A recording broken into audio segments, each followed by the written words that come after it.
국화. 생활과 경제. 1. 알아봅시다. 1번. 다음 대화를 잘 듣고 맞으면 O, 틀리면 X 하십시오. 1. 전 세계 경기가 불황인 마당에 우리나라라고 경기가 좋을 리가 있겠어요? 그러게요. 우리나라가 불황을 극복할 수 있는 길은 수출 경쟁력을 늘리는 것뿐이에요. 2.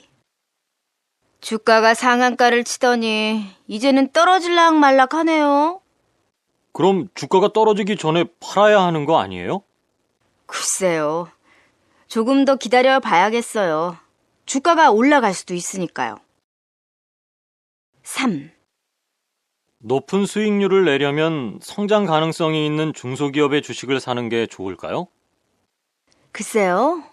요즘 같은 때에는 안정성을 보장받지 못한 주식을 사느니 차라리 비싸도 비교적 안정적인 우량주를 사는 게 나아요. 아, 그렇군요. 그렇다면 이제 우량주 관련 자료를 찾아봐야겠네요. 2번. 다음은 한 정치인의 연설입니다. 잘 듣고 질문에 답하십시오. 올해 최대 관심사는 역시 경제일 것입니다. 지난해 우리 경제는 죽은 경제였다고 해도 과언이 아닙니다. 지역과 나라는 깊은 바다에 빠진 것처럼 죽은 경제 안에서 큰 피해를 입었습니다. 더 나은 삶을 바라는 서민과 영혼을 팔아서라도 취직하고 싶다는 젊은이들의 외침. 그러나 정부는 도대체 무엇을 했습니까?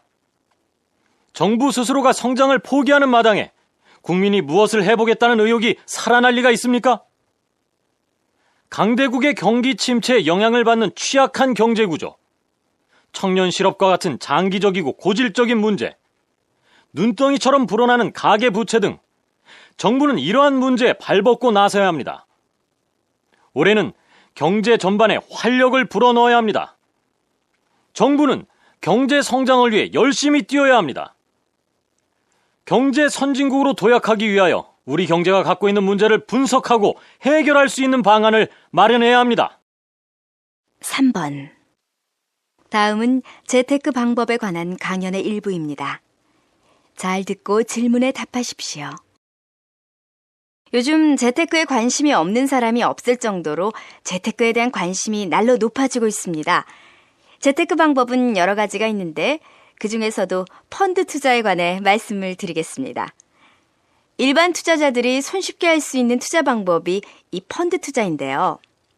펀드란 투자 전문기관이 일반 투자자들로부터 모은 자금을 투자하고 이를 통해 얻은 이익과 손실을 투자자들에게 나눠주는 방식의 투자를 말합니다.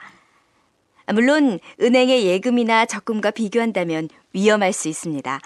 하지만 요즘같이 금리가 낮고 물가 상승률은 높은 때에 적금을 드느니 차라리 펀드 투자를 통해 수익을 얻는 것이 낫습니다. 펀드 투자를 할 때 전략을 몇 가지 말씀드리겠습니다. 우선 적립식 펀드는 3년 이상 투자하십시오. 이것은 매달 일정 금액을 투자하는 펀드인데 단기간 계획을 하면 증시 상황이 크게 향상되지 않는 이상 손해를 볼 수밖에 없기 때문에 3년 이상은 운용하여야 안정적인 수익을 얻을 수 있습니다. 두 번째는 투자액에 따라 투자 방법을 달리해야 한다는 것입니다. 자금이 소액인 경우에는 적립식으로, 목돈인 경우에는 거치식으로 투자할 수 있습니다. 물론 목돈을 투자할 때는 매매 시기가 매우 중요합니다.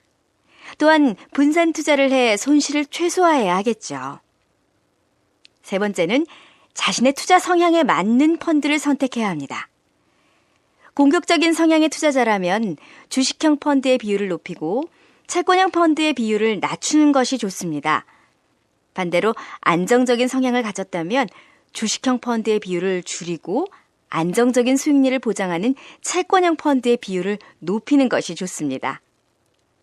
네 번째는 각종 수수료를 체크해야 합니다. 펀드를 사거나 팔 때 내는 수수료, 펀드를 가지고 있을 때 매년 내야 하는 수수료가 있습니다. 수수료를 최대한 적게 내기 위해 펀드를 팔 시기와 보유 시기 등을 잘 고려해야 합니다. 마지막으로는 원금 손실에 대한 위험을 감수하라는 말씀을 드리고 싶습니다. 안정성이 높은 펀드는 손해를 볼 리가 없다라는 생각은 위험합니다. 아무리 안정성이 높은 펀드라도 주가 변동에 따라 원금 손실이 발생할 수도 있습니다. 이에 대한 책임은 본인에게 있다는 점을 명심하셔야 합니다. 2. 들어봅시다. 2번. 다음은 경제 관련 뉴스입니다. 잘 듣고 질문에 답하십시오. 올 들어 소비자 물가가 목표치를 넘어 점차 상승하는 가운데 올해 물가 상승률 전망치는 높아진 반면 경제 성장률 전망치는 줄줄이 하락하고 있습니다. 정부가 지난해 말 전망한 5% 성장률, 3% 물가 상승률이 목표에선 이미 멀어진 것 같습니다. 정은하 기자와 함께 자세히 알아보겠습니다. 지난해 말 5% 성장을 전망했는데요. 유가 상승으로 인해 국내 물가가 급등해 소비가 줄어든 마당에 중동 사태와 일본 지진 등 예기치 못했던 악재까지 겹쳐 우리나라의 경제 성장이 타격을 입었습니다. 정부는 다음 달 경제 성장률과 물가 상승률을 수정 발표할 예정입니다. 경제 성장률은 4%로 내릴 것으로 예상되고 물가 상승률은 3%대 중후반 정도로 올릴 것으로 전망되고 있습니다. 그렇다면 물가 상승률은 지금처럼 계속 상승세를 보일 것으로 예상하나요? 지금부터 물가가 오르지 않는다고 해도 올해의 물가 상승률은 최소한 3.6%가 될 것입니다. 국제 유가를 비롯한 원자재 가격도 그렇고 농수산물 가격도 아직도 안정되지 않았습니다.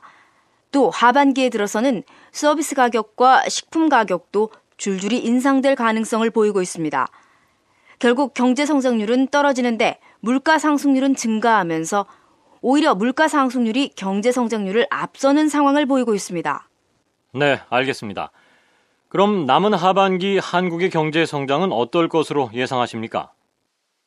최소한 하반기에는 상반기 물가 상승의 가장 큰 원인인 구제역이 완화되었고 유가도 더 이상 상승하지 않을 것이라는 전망을 보여 비교적 낙관적이라는 말씀을 드리고 싶습니다.